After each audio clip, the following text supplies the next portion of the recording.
Баршаңызға сәлем достар, менің каналыма қош келдіңіздер. Бүгін сіздермен мен Айкерім өзімнің арнамда дәл осы цветная капусталардан тағам дайындайтын боламыз. Яғни жасалу өте оңай, ағзамызға пайдалы және де өте дәмді болып шығады. Ең алдымен дәл осы цветная капустамызды жақсылап, қабығын ашып, тазалап алатын боламыз. Мен осы цветная капустаның қазақшасын таппай қойдым достар.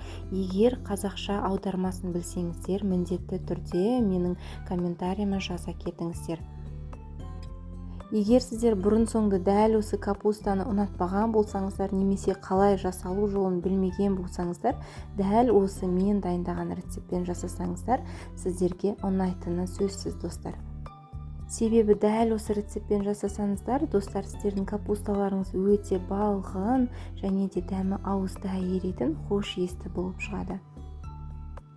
Мен капустамның барлығын осылай бірнеше бөлікке бөліп шықтым. Енді осыларды жақсылап жуып алатын боламыз достар.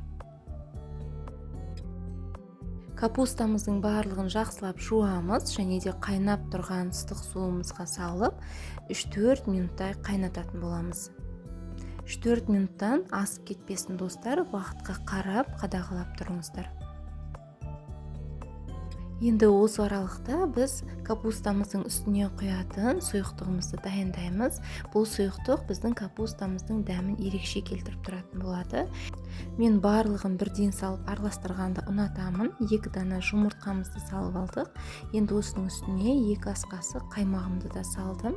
Және де қосымша майонез қоссаңыздар да болады. Егер де майонез ұнамаған болса, салмасаңыздар да болады. Майонез өте ерекше дәм беріп тұрады. Мен сол үшін де қосамын. 2 ас қасықтай майонез салатын боламын үстіне. Дәміне қарай тұз, бұрыс және де чеснок салып араластырсаңыздар болады достар. Барлығын жақсылап бір келкілік масса пайда болғанша араластыратын боламыз.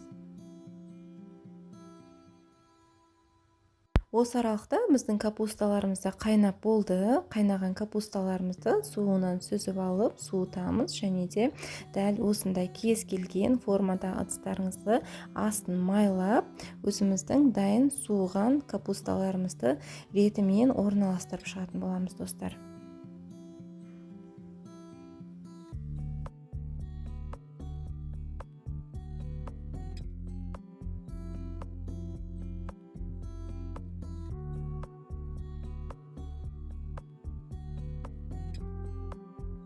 Енді осының үстіне дайындаған сұйықтығымызды жаймендеп бір келкі етіп барлық шетіне құйып шығатын боламыз.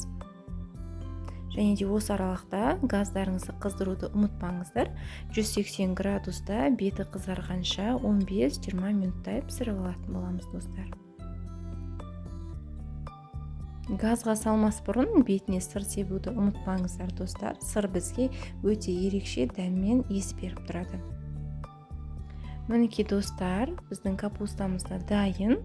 Достар, сіздер де дәл мен секілді ыстық кезінде кесіп, сыры балқып тұрған кезде дастарханға ұсынатын болсаңыздар, капустаны ұнатпайтын жандар міндетті түрде қосымша сұрап жейтін болады.